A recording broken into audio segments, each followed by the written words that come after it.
ਸਤਿ ਸ਼੍ਰੀ ਅਕਾਲ ਜੀ, ਤੁਸੀਂ ਦੇਖ ਰਹੇ ਹੋ ਪੰਜਾਬ ਮੇਲ ਯੂਐਸਏ ਟੀਵੀ। ਮੈਂ ਹਾਂ ਵਰੁਣ ਕੌਰ ਮਾਨ। ਖਬਰਾਂ ਦੇ ਬੁਲੇਟਿਨ ਵਿੱਚ ਤੁਹਾਡਾ ਸਵਾਗਤ। ਖਬਰਾਂ ਦੇ ਬੁਲੇਟਿਨ ਦੇ sponsor real estate broker Mohan Cheema. Real estate ਦੀ ਦੁਨੀਆ ਦੇ ਵਿੱਚ ਮੰਨਿਆ ਪਰਮੰਨਿਆ ਨਾਮ। ਪੇਸ਼ ਨੇ ਪਹਿਲਾਂ ਚੋਣਵੀਆਂ ਖਬਰਾਂ। ਅਮਰੀਕਾ 'ਚ ਕਰੋਨਾ ਯਾਤਰਾ ਪਾਬੰਦੀਆਂ ਹਟਾਉਣ ਨਾਲ ਲੰਬੇ ਸਮੇਂ ਬਾਅਦ ਹੋਏ ਪਰਿਵਾਰਾਂ ਦੇ ਮੇਲ।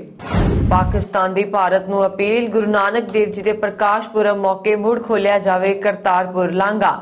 ਕੈਨੇਡਾ ਅਮਰੀਕਾ ਬਾਰਡਰ ਤੇ ਆਉਣ ਜਾਣ ਵਾਲਿਆਂ ਦੀਆਂ ਲੱਗੀਆਂ ਕਤਾਰਾਂ। ਅਮਰੀਕਾ 'ਚ 19 ਬੱਚਿਆਂ ਸਮੇਤ ਨਦੀ ਵਿੱਚ ਡਿੱਗੀ ਸਕੂਲ ਬੱਸ।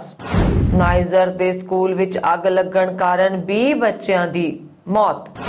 ਚੀਨ ਦੇ BRI ਪ੍ਰੋਜੈਕਟ ਨੂੰ ਟੱਕਰ ਦੇਵੇਗਾ ਅਮਰੀਕਾ। 10 ਵੱਡੇ ਪ੍ਰੋਜੈਕਟਾਂ ਵਿੱਚ ਨਿਵੇਸ਼ ਦੀ ਤਿਆਰੀ। ਤੇ ਹੁਣ ਇਹਨਾਂ ਖਬਰਾਂ ਦਾ ਵਿਸਥਾਰ।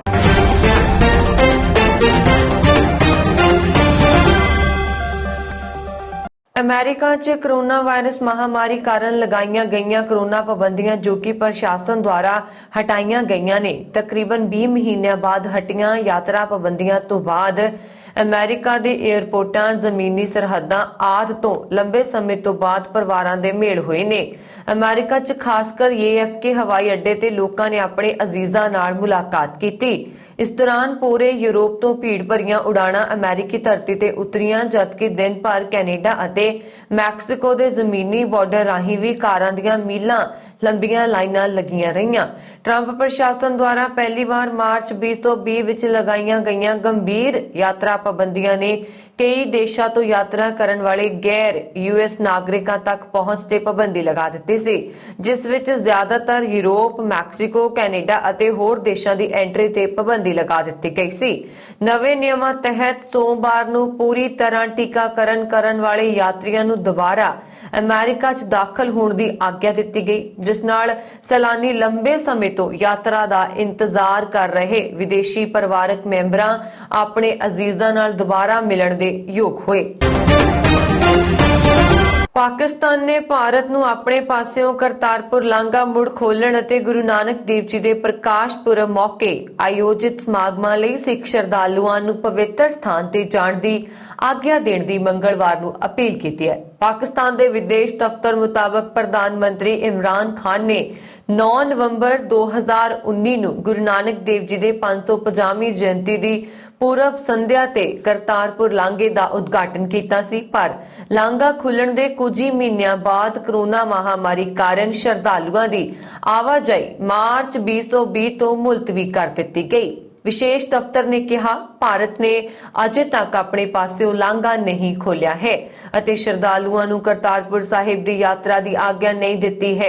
ਇਸ ਨੇ ਕਿਹਾ, ਗੁਰੂ ਨਾਨਕ ਦੇਵ ਜੀ ਦੇ ਪ੍ਰਕਾਸ਼ ਪੁਰਬ ਮੌਕੇ 17 ਤੋਂ 26 ਨਵੰਬਰ ਤੱਕ ਆਯੋਜਿਤ ਸਮਾਗਮਾਂ ਲਈ ਅਸੀਂ ਭਾਰਤ ਅਤੇ ਦੁਨੀਆ ਭਰ ਤੋਂ ਆਉਣ ਵਾਲੇ ਸ਼ਰਧਾਲੂਆਂ ਦੀ ਮੇਜ਼ਬਾਨੀ ਲਈ ਉਤਸੁਕ ਹਾਂ। ਲੰਬੇ ਸਮੇਂ ਤੋਂ ਕੈਨੇਡਾ ਤੇ ਅਮਰੀਕਾ ਦੇ ਸੜਕੀ ਰਸਤੇ ਆਮ ਲੋਕਾਂ ਲਈ ਬੰਦ ਕੀਤੇ ਗਏ ਸਨ, ਜੋ ਕਰੋਨਾ ਦੇ ਵੱਧ ਰਹੇ ਕਰੋਪ ਤੋਂ ਲੋਕਾਂ ਨੂੰ ਬਚਾਉਣ ਲਈ ਕੀਤੇ ਪ੍ਰਬੰਧਾਂ ਵਿੱਚ ਇੱਕ ਵੀ ਸੀ। ਬੀਤੀ 8 ਨਵੰਬਰ ਨੂੰ ਜਿਉਂ ਹੀ ਕੈਨੇਡਾ ਦੇ ਸਾਰੇ ਬਾਰਡਰ ਲੋਕਾਂ ਦੇ ਆਉਣ ਲਈ ਖੋਲੇ ਗਏ ਤਾਂ ਲੋਕਾਂ ਦਾ ਜਮਾਵੜਾ ਲੱਗ ਗਿਆ ਤੇ ਬਾਰਡਰ ਤੇ ਲੰਬੀਆਂ ਲਾਈਨਾਂ ਲੱਗ ਗਈਆਂ, ਜਿਸ ਕਰਕੇ ਇੱਕ ਦੂਜੇ ਨੂੰ ਮਿਲਣ ਵਾਲੇ ਦੋਸਤ ਮਿੱਤਰਾਂ ਦੀਆਂ ਮਿਲਣ ਵਾਲੀਆਂ ਘੜੀਆਂ ਹੋਰ ਲੰਬੀਆਂ ਹੋ ਰਹੀਆਂ ਸਨ। ਜ਼ਿਕਰਯੋਗ ਹੈ ਕਿ ਭਾਵੇਂ ਵਪਾਰ ਲਈ ਕੈਨੇਡਾ ਅਮਰੀਕਾ ਦੇ ਰਸਤੇ ਟਰੱਕਾਂ ਲਈ ਖੁੱਲੇ ਸਨ, ਪਰ ਆਮ ਲੋਕ ਖੁਸ਼ੀ ਗਮੀ ਵਿੱਚ ਨਹੀਂ ਜਾ ਸਕਦੇ ਸਨ ਤੇ ਬਹੁਤੇ ਬੱਚੇ ਜੋ ਜਿਹੀਆਂ ਕੰਪਨੀਆਂ ਨਾਲ ਜੁੜੇ ਸਨ ਜਿਨ੍ਹਾਂ ਦਾ ਅਮਰੀਕਾ ਆਉਣਾ ਜਾਣਾ ਲਾਜ਼ਮੀ ਸੀ, ਉਹਨਾਂ ਲਈ ਵੱਡੀ ਰਾਹਤ ਵਾਲੀ ਤੇ ਖੁਸ਼ੀ ਵਾਲੀ ਖਬਰ ਹੈ। ਅਮਰੀਕਾ ਦੇ ਪੂਰਬੀ ਪੈਨਸਿਲਵੇਨੀਆ ਵਿੱਚ 29 ਮਿਡਲ ਸਕੂਲੀ ਬੱਚਿਆਂ ਨੂੰ ਲੈ ਕੇ ਜਾ ਰਹੀ ਇੱਕ ਸਕੂਲੀ ਬੱਸ ਸੋਮਵਾਰ ਨੂੰ ਇੱਕ ਭਿਆਨਕ ਹਾਦਸੇ ਦਾ ਸ਼ਿਕਾਰ ਹੋਈ। ਇਸ ਹਾਦਸੇ ਦੌਰਾਨ ਇਹ ਬੱਸ ਬੱਚਿਆਂ ਸਮੇਤ ਸੜਕ ਤੋਂ ਤਕਰੀਬਨ 25 ਫੁੱਟ ਹੇਠਾਂ ਨਦੀ ਵਿੱਚ ਜਾ ਡਿੱਗੀ। ਇਹ ਬੱਸ ਈਸਟਨ ਵਿੱਚ ਮੁਸ਼ਕਿਲ ਨਦੀ ਵਿੱਚ ਪਲਟੀ, ਜਿਸ ਉਪਰੰਤ ਜ਼ਖਮੀ ਹੋਏ 13 ਬੱਚਿਆਂ ਅਤੇ ਡਰਾਈਵਰ ਦਾ ਸਥਾਨਕ ਹਸਪਤਾਲਾਂ ਵਿੱਚ ਇਲਾਜ ਕੀਤਾ ਗਿਆ। ਅਧਿਕਾਰੀਆਂ ਅਨੁਸਾਰ ਇਹ ਅਜੇ ਸਪਸ਼ਟ ਨਹੀਂ ਹੋ ਸਕਿਆ ਕਿ ਹਾਦਸਾ ਕਿਸ ਕਾਰਨ ਹੋਇਆ, ਪਰ ਇਸ ਦੀ ਜਾਂਚ ਚੱਲ ਰਹੀ ਹੈ। ਇਸ ਹਾਦਸੇ ਦੀ ਜਾਂਚ ਤਹਿਤ ਡਰਾਈਵਰ ਦੀ ਡਰੱਗ ਅਤੇ ਅਲਕੋਹਲ ਦੀ ਲਈ ਜਾਂਚ ਕੀਤੀ ਜਾਏਗੀ। ਪੁਲਿਸ ਅਨੁਸਾਰ ਇਹ ਹਾਦਸਾ ਹੋਰ ਵੀ ਭਿਆਨਕ ਹੋ ਸਕਦਾ ਸੀ ਜੇਕਰ ਨਦੀ ਵਿਚਲਾ ਪਾਣੀ ਜ਼ਿਆਦਾ ਹੁੰਦਾ ਜਾਂ ਬੱਸ ਕਿਸੇ ਦਰਖਤ ਨਾਲ ਟਕਰਾ ਜਾਂਦੀ। ਬਚਾਅ ਕਰਮਚਾਰੀਆਂ ਵੱਲੋਂ ਬੱਸ ਨੂੰ ਦੁਪਹਿਰ ਤੱਕ ਨਦੀ ਵਿੱਚੋਂ ਕੱਢ ਦਿੱਤਾ ਗਿਆ ਸੀ। ਨਾਈਜਰ ਦੇ ਦੂਜੇ ਸਭ ਤੋਂ ਵੱਡੇ ਸ਼ਹਿਰ ਮਰਾਦੀ ਦੇ ਸਕੂਲ ਵਿੱਚ ਅੱਗ ਲੱਗਣ ਕਾਰਨ 20 ਤੋਂ ਜ਼ਿਆਦਾ ਬੱਚਿਆਂ ਦੀ ਮੌਤ ਹੋ ਗਈ ਅਤੇ ਦਰਜਨਾਂ ਜ਼ਖਮੀ ਹੋ ਗਏ ਹਨ।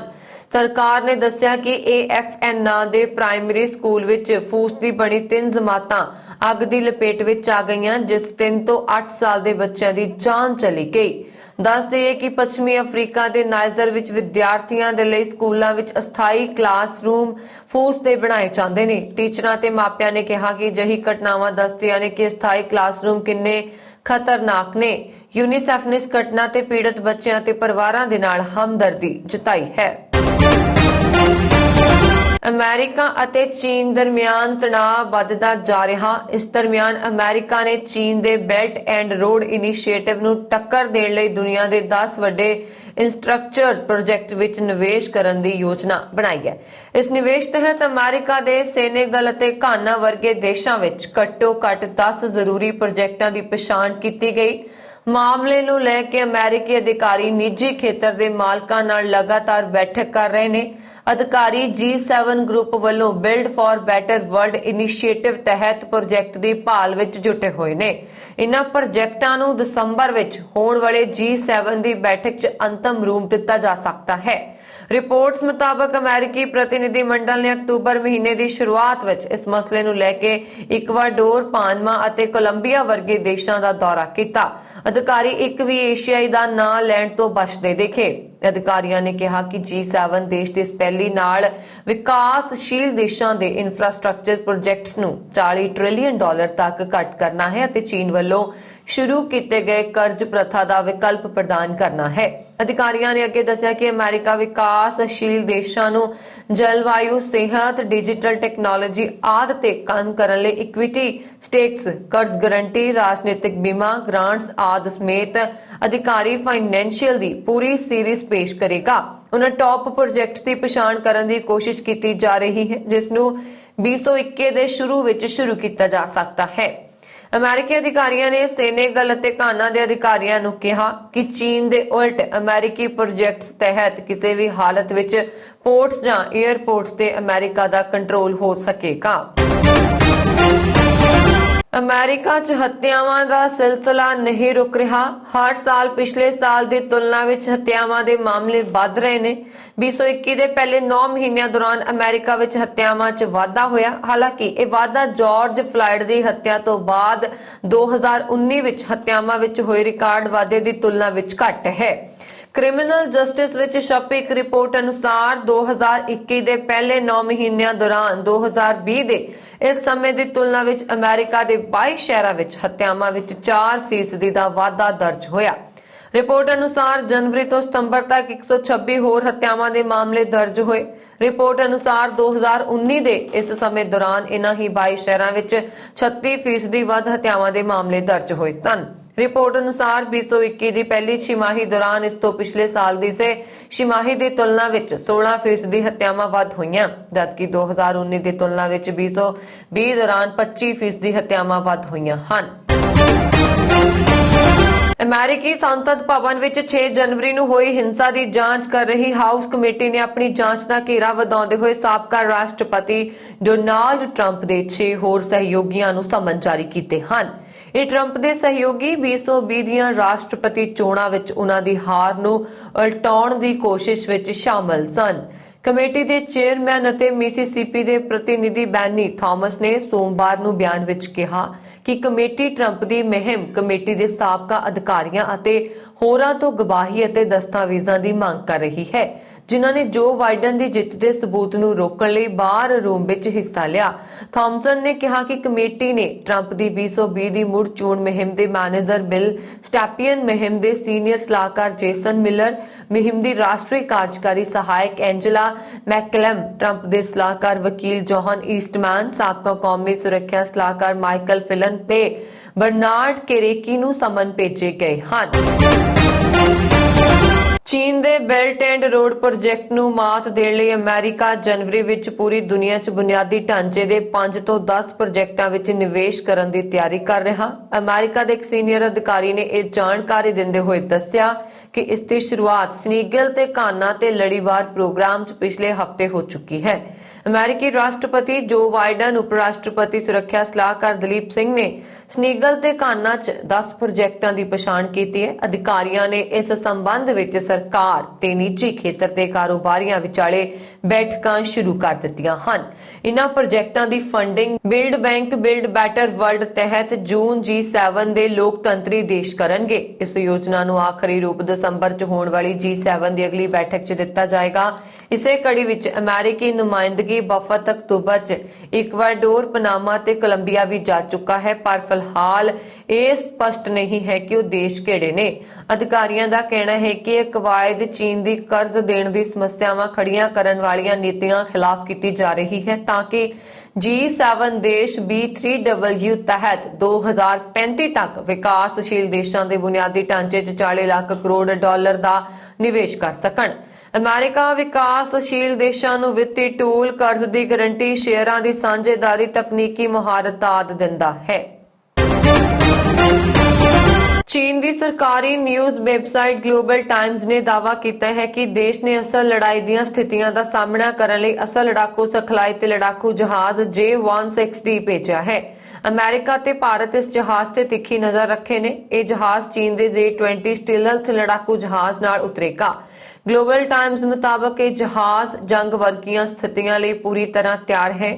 ਆਖਰ J-160 ਲੜਾਕੂ ਜਹਾਜ਼ ਦੀ ਖਾਸੀਅਤ ਕੀ ਹੈ? ਇਸ ਜਹਾਜ਼ ਨੂੰ ਲੈ ਕੇ ਅਮਰੀਕਾ ਅਤੇ ਭਾਰਤ ਦੀਆਂ ਚਿੰਤਾਵਾਂ ਕਿਉਂ ਵੱਧ ਗਈਆਂ ਨੇ? ਇਸ ਦਾ ਭਾਰਤ ਅਤੇ ਅਮਰੀਕਾ ਦੀ ਸੁਰੱਖਿਆ ਪ੍ਰਣਾਲੀ ਤੇ ਕੀ ਅਸਰ ਪਏਗਾ? ਇਸ ਦੀ ਸਭ ਤੋਂ ਵੱਡੀ ਖਾਸੀਅਤ ਇਹ ਹੈ ਕਿ ਇਹ ਦੁਸ਼ਮਣਾਂ ਦੇ ਰਡਾਰ ਨੂੰ ਜਾਮ ਕਰ ਸਕਦਾ ਹੈ। ਜਹਾਜ਼ ਇੱਕ ਇਲੈਕਟ੍ਰੋਨਿਕ ਨਿਗਰਾਨੀ, ਸੰਚਾਰ ਵਿਗਾੜ ਅਤੇ ਰਡਾਰ ਜੈਮਿੰਗ ਉਪਕਰਣਾਂ ਨਾਲ ਫਿੱਟ ਹੈ। ਇਸ ਤੋਂ ਇਲਾਵਾ ਇਸ ਵਿੱਚ ਹਵਾ ਤੋਂ ਹਵਾ ਵਿੱਚ ਮਾਰ ਕਰਨ ਵਾਲੀਆਂ ਕਈ ਆਧੁਨਿਕ ਮਿਜ਼ਾਈਲਾਂ ਵੀ ਲਗਾਈਆਂ ਗਈਆਂ ਹਨ। ਇਹ ਕਈ ਤਰ੍ਹਾਂ ਦੇ ਉੱਨਤ ਉਪਕਰਣਾਂ ਦੀ ਵਿਸ਼ਾਲ ਸ਼੍ਰੇਣੀ ਨੂੰ ਉਡਾ ਸਕਦਾ ਹੈ। 200 ਦਿਨਾਂ ਬਾਅਦ SpaceX ਦੇ ਕੈਪਸੂਲ ਰਾਹੀਂ ਧਰਤੀ ਤੇ ਪਰਤੇ 4 ਪੁਲਾੜ ਯਾਤਰੀ ਵਾਪਸ ਵਿੱਚ ਕਰਨਾ ਪਿਆ। ਮੁਸ਼ਕਲਾਂ ਦਾ ਸਾਹਮਣਾ ਇਸ ਲੜਾਕੂ ਜਹਾਜ਼ ਦੇ ਖੰਭਾਂ ਦੇ ਹੇਠਾਂ ਛੋਟੇ ਸਾਜ਼ੋ ਸਮਾਨ ਨੂੰ ਰੱਖਿਆ ਜਾ ਸਕਦਾ ਹੈ, ਜਦੋਂ ਕਿ ਭਾਰੀ ਸਾਜ਼ੋ ਸਮਾਨ ਨੂੰ ਵਿਚਕਾਰ ਵਿੱਚ ਲਗਾਇਆ ਜਾ ਸਕਦਾ ਹੈ। ਇਹ ਜੰਗੀ ਜਹਾਜ਼ ਅਸਲ ਲੜਾਈ ਦੀ ਸਥਿਤੀ ਵਿੱਚ ਆਪਣੇ ਇਲੈਕਟ੍ਰੋਨਿਕ ਯੁੱਧ ਨਾਲ ਦੁਸ਼ਮਣ ਵਿੱਚ ਦਹਿਸ਼ਤ ਪੈਦਾ ਕਰ ਸਕਦਾ ਹੈ। ਇਸ ਕਾਰਨ ਦੁਸ਼ਮਣ ਦਾ ਸੰਚਾਰ ਅਤੇ ਨਿਗਰਾਨ ਪ੍ਰਣਾਲੀ ਕੰਮ ਕਰਨਾ ਬੰਦ ਕਰ ਸਕਦੀ ਹੈ। ਇਸ ਵਿੱਚ ਵਰਤਿਆ ਜਾਣ ਵਾਲਾ ਇਲੈਕਟ੍ਰੋਨਿਕ ਜੰਗੀ ਜਹਾਜ਼ ਦੂਜੇ ਲੜਾਕੂ ਜਹਾਜ਼ਾਂ ਨਾਲ ਜੰਗਾਂ ਦੇ ਮੈਦਾਨ ਵਿੱਚ ਤਬਾਹੀ ਮਚਾ ਸਕਦਾ ਹੈ। ਅਧਿਐਨ ਵਿੱਚ ਦਾਅਵਾ ਕੀਤਾ ਗਿਆ ਹੈ ਕਿ ਤਿੱਬਤ ਅਤੇ ਸ਼ਿਨਜਾਂਗ ਵਿੱਚ ਚੀਨੀ ਹਵਾਈ ਬੇਸਾਂ ਦੀ ਉਚਾਈ ਖੇਤਰ ਵਿੱਚ ਆਮ ਤੌਰ ਤੇ ਮੁਸ਼ਕਲ ਭੂਗੋਲਿਕ ਅਤੇ ਮੌਸਮੀ ਸਥਿਤੀਆਂ ਕਾਰਨ ਚੀਨੀ ਲੜਾਕੂ ਜਹਾਜ਼ ਆਪਣੇ ਅੱਧੇ ਪੇਲੋਡ ਅਤੇ ਬਾਲਣ ਨਾਲ ਹੀ ਉੱਡ ਸਕਦਾ ਹੈ। ਇਸ ਸੰਬੰਧ ਵਿੱਚ ਭਾਰਤੀ ਹਵਾਈ ਸੈਨਾ ਦੀ ਸਥਿਤੀ ਕਾਫੀ ਬਿਹਤਰ ਹੈ। ਭਾਰਤੀ ਲੜਾਕੂ ਜਹਾਜ਼ ਪੂਰੀ ਸਮਰੱਥਾ ਨਾਲ ਹਮਲਾ ਕਰ ਸਕਦਾ ਹੈ। ਚੀਨ ਦੀ ਏਰੀਅਲ ਰਿਫਿਊਲਿੰਗ ਸਮਰੱਥਾ ਦਾ ਮਤਲਬ ਹੈ ਕਿ ਏਅਰ ਰਿਫਿਊਲਿੰਗ ਸਮਰੱਥਾ ਵੀ ਘੱਟ ਹੈ। ਇਸ ਕੋਲ ਲੋੜੀਂਦੀ ਗਿਣਤੀ ਵਿੱਚ ਹਵਾਈ ਟੈਂਕਰ ਨਹੀਂ ਹਨ। ਤਾਲਿਬਾਨ ਦੇ ਹੱਥੋਂ ਅਫਗਾਨ ਸਰਕਾਰ ਦੇ ਪਤਨ ਤੋਂ ਬਾਅਦ ਦੁਨੀਆ ਕੋਲ ਸੀਮਤ ਵਿਕਲਪ ਹਨ। ਹਾਲ ਹੀ ਦੇ ਹਫ਼ਤਿਆਂ ਵਿੱਚ ਅੰਤਰਰਾਸ਼ਟਰੀ ਭਾਈਚਾਰੇ ਨੇ ਦੇਸ਼ ਵਿੱਚ ਤੇਜ਼ੀ ਨਾਲ ਵੱਧ ਰਹੀ ਮਾਨਵਤਾਵਾਦੀ ਐਮਰਜੈਂਸੀ ਦੀ ਚੇਤਾਵਨੀ ਦਿੱਤੀ ਅਤੇ ਸਰਦੀਆਂ ਤੋਂ ਪਹਿਲਾਂ ਲੱਖਾਂ ਅਫਗਾਨਾਂ ਨੂੰ ਸਹਾਇਤਾ ਦੀ ਮੰਗ ਕੀਤੀ ਹੈ। ਇਸ ਦੌਰਾਨ ਤਾਲਿਬਾਨ ਦੇ ਨਵੇਂ ਸ਼ਾਸਨ ਨੇ ਯੋਜਨਾਬੱਧ ਢੰਗ ਨਾਲ ਅਫਗਾਨ ਲੋਕਾਂ ਦੇ ਮਤੇ ਤੋਂ ਇਨਕਾਰ ਕਰ ਦਿੱਤਾ ਹੈ ਅਤੇ ਉਹਨਾਂ ਦੇ ਬੁਨਿਆਦੀ ਮਨੁੱਖੀ ਅਧਿਕਾਰਾਂ, ਖਾਸ ਤੌਰ ਤੇ ਔਰਤਾਂ ਅਤੇ ਕੁੜੀਆਂ ਦੇ ਸਿੱਖਿਆ ਦੇ ਅਧਿਕਾਰਾਂ ਨੂੰ ਬੁਰੀ ਤਰ੍ਹਾਂ ਸੀਮਿਤ ਕਰ ਦਿੱਤਾ। ਅਜੋਕੇ ਸਮੇਂ ਵਿੱਚ ਤਾਲਿਬਾਨ ਅਤੇ ਅੰਤਰਰਾਸ਼ਟਰੀ ਭਾਈਚਾਰੇ ਵੱਲੋਂ ਦੇਸ਼ ਦੀਆਂ ਫੌਰੀ ਮਾਨਵਤਾਵਾਦੀ ਲੋੜਾਂ ਵੱਲ ਪੂਰਾ ਧਿਆਨ ਨਾ ਦੇਣ ਕਾਰਨ ਅਕਾਲ ਪੈਣ ਦੀ ਸੰਭਾਵਨਾ ਹੈ। ਸੰਯੁਕਤ ਰਾਸ਼ਟਰ ਦਾ ਅਨੁਮਾਨ ਹੈ ਕਿ ਦੇਸ਼ ਦੀ ਲਗਭਗ ਅੱਧੀ ਆਬਾਦੀ ਜਾਂ ਲਗਭਗ 203 ਮਿਲੀਅਨ ਲੋਕ ਆਉਣ ਵਾਲੇ ਮਹੀਨਿਆਂ ਵਿੱਚ ਭੋਜਨ ਤੋਂ ਵਾਂਝੇ ਹੋ ਸਕਣਗੇ। ਸਾਲ ਦੇ ਅੰਤ ਤੱਕ 5 ਸਾਲ ਤੋਂ ਘੱਟ ਉਮਰ ਦੇ 3.2 ਮਿਲੀਅਨ ਬੱਚਿਆਂ ਦੇ ਕੁਪੋਸ਼ਣ ਤੋਂ ਪੀੜਤ ਹੋਣ ਦੀ ਸੰਭਾਵਨਾ ਹੈ। ਹਾਲਾਂਕਿ ਦੇਸ਼ ਦੀਆਂ ਲੰਬੇ ਸਮੇਂ ਦੀਆਂ ਲੋੜਾਂ ਨੂੰ ਇਹਨਾਂ ਗੰਭੀਰ ਚਿੰਤਾਵਾਂ ਤੋਂ ਇੰਨੀ ਆਸਾਨੀ ਨਾਲ ਵੱਖ ਨਹੀਂ ਕੀਤਾ ਜਾ ਸਕਦਾ। ਇਸ ਤਰ੍ਹਾਂ ਅੰਤਰਰਾਸ਼ਟਰੀ ਭਾਈਚਾਰੇ ਨੂੰ ਤਾਲਿਬਾਨ ਨੂੰ ਉਤਸ਼ਾਹਿਤ ਕੀਤੇ ਬਿਨਾਂ ਜਾਂ ਇਸ ਦੇ ਭਿਆਨਕ ਮਨੁੱਖੀ ਅਧਿਕਾਰਾਂ ਦੇ ਰਿਕਾਰਡ ਨੂੰ ਨਜ਼ਰਅੰਦਾਜ਼ ਕੀਤੇ ਬਿਨਾਂ ਆਪਣੇ ਲੋਕਾਂ ਨੂੰ ਮਨੁੱਖੀ ਸੰਕਟ ਤੋਂ ਬਚਾਉਣ ਦਾ ਕੋਈ ਰਸਤਾ ਲੱਭਣਾ ਚਾਹੀਦਾ ਹੈ। ਨਸਲੀ ਵਿਤਕਰੇ ਅਤੇ ਲਿੰਗੀ ਰੰਗ ਭੇਦ ਦੇ ਖਤਰੇ ਅਸਲ 'ਚ ਹਨ ਅਤੇ ਅਫਗਾਨਿਸਤਾਨ ਦੀ ਨਾਗਰਿਕ ਆਬਾਦੀ ਦੇ ਭਵਿੱਖ ਲਈ ਉਨੇ ਹੀ ਨੁਕਸਾਨਦੇਹ ਹੋਣਗੇ। ਕੈਨੇਡਾ ਵਿੱਚ ਪੰਜਾਬੀਆਂ ਨੇ ਸਖਤ ਮਿਹਨਤ ਦੇ ਦਮ ਤੇ ਉੱਚਾ ਮੁਕਾਮ ਹਾਸਲ ਕੀਤਾ, ਪਰ ਮੁੱਠੀ ਭਰ ਲੋਕ ਇਸ ਰੁਤਬੇ ਨੂੰ ਖੌਰਾ ਲਾਉਣ ਵਿੱਚ ਕੋਈ ਕਸਰ ਬਾਕੀ ਨਹੀਂ ਛੱਡਦੇ।